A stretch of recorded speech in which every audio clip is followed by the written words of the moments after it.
I'll go look for the YouTube link.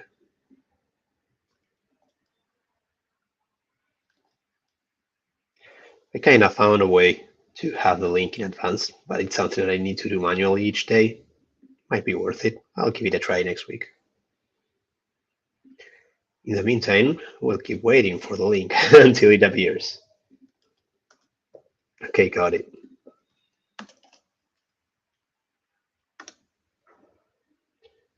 And I think that we are ready to start with the updates. Martin, do you want to go first? Sure. So I've been working on the integration with the execution client when proposing a blog, but I had to do some preliminary work to update the notified for-chase update call to the nav, and there were some things that were kind of hard-coded. So I fixed that and yeah, cleaned up the code, did a couple of refactors, and now I'm ready to start actually making the call to propose a blog. So yeah, I'll be working on that today. That's it for me. That's awesome progress. Can't wait to see how it goes. The next one is Gaston. Yes, well, yesterday I simplified some schemas of our SSA library in Elixir, and then I merged that changes into the work that Martin had done, trying to fix the hash tree root calculation. And I've been working on that today. I think it's related to the byte list, but I have to check that.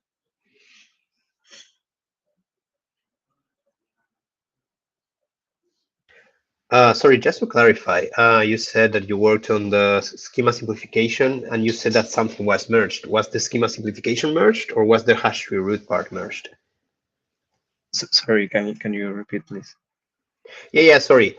So you said two things, right? Or maybe three. You said that you worked on the schema simplification on the one hand, and you said that you worked on the hash tree root part of the SSL library. Yes. I was wondering which one of those was the one that was merged. Uh, the work that Martin had done was Ah, that I merged my simplifications to main, and then I have to merge that changes into the Martin branch. oh, I get it now. Okay, that makes sense. Yes, so you'll continue the work on the hash tree root. Yes. Okay, perfect. Thanks for the clarification. And thanks for the updates. The next one is Tomas. Yes, yesterday I was working on adding the integration of the adding the storing the historical ETH1 votes to consider when proposing new ETH1 data, and also storing the ETH1 chain for validation of those historical votes.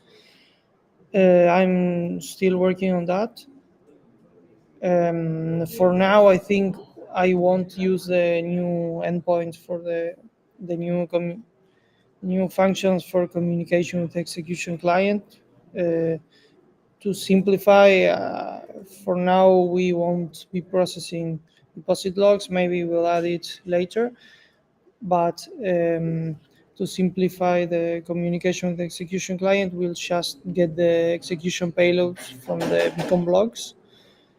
And and just validate all these one votes and use those for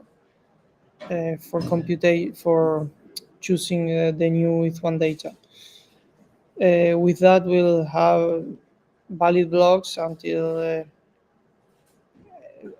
except for some edge cases, but those are very rare. So with that, we'll be able to have just we can move forward towards integration. That sounds very cool. I only have a question, which is you're saying that we will not process deposit contract logs for now.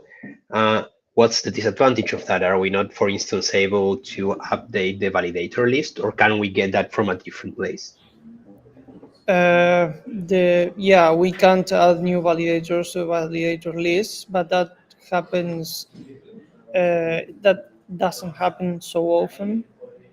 I don't have numbers, but it's. I mean, you can go to Beacon Chain or some Explorer and Yeah, we search can go for to the blocks actual with validator deposit. contract But and see the transactions in Etherscan, yeah, right? Because it's a real smart contract.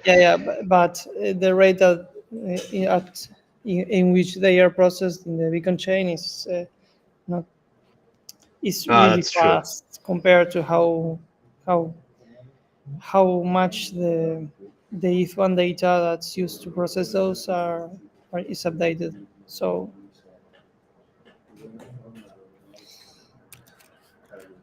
well, we can discuss this later.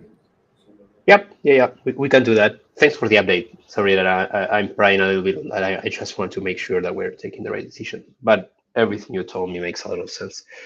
Let's just make sure that it's not like a frequent call that we're ignoring. But if that's not the case, in any case, I still agree with like make having a workaround until we solve that section, which can Yeah, be pretty accurate. for local testnets, we don't really need those, and Sepolia Of doesn't course, update its validator set. For Holodeski, yeah, Mainnet, and the others, we'll probably need to add it soon enough. But yeah, that for makes now, sense. it works. All right, thank you. Perfect. As for my updates, I made the local testnet work in Lighthouse, but just Lighthouse, not the integration with our client, so not that great news.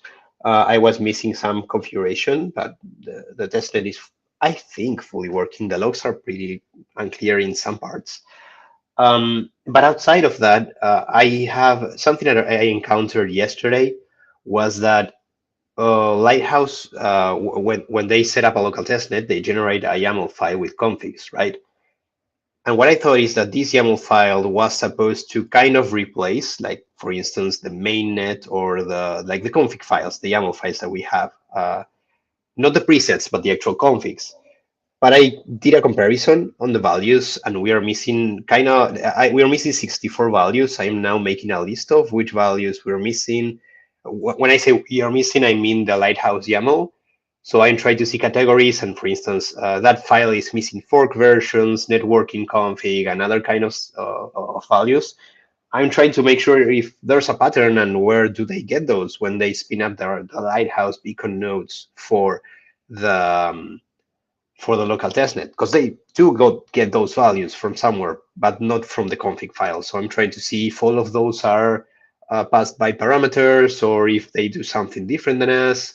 I'm just trying to figure that out because when I try to join our client to the local testnet, which seems prepared, it at least gets the beacon state correctly from the Genesis file. I get some problems because some stuff is not in the config, like for instance, attestation subnet count and that kind of stuff. So yeah, right now what I'm working on is making a full list of that, making a full list of all of the values that are missing, the categories, and if there are some values that are missing in the presets, which I don't think there are. It mostly looks like a config thing, and I'll try to make to see if there's somewhere else where they are getting those values. So yeah, that's what I'm working on. Yeah, do we have any other final comments or questions?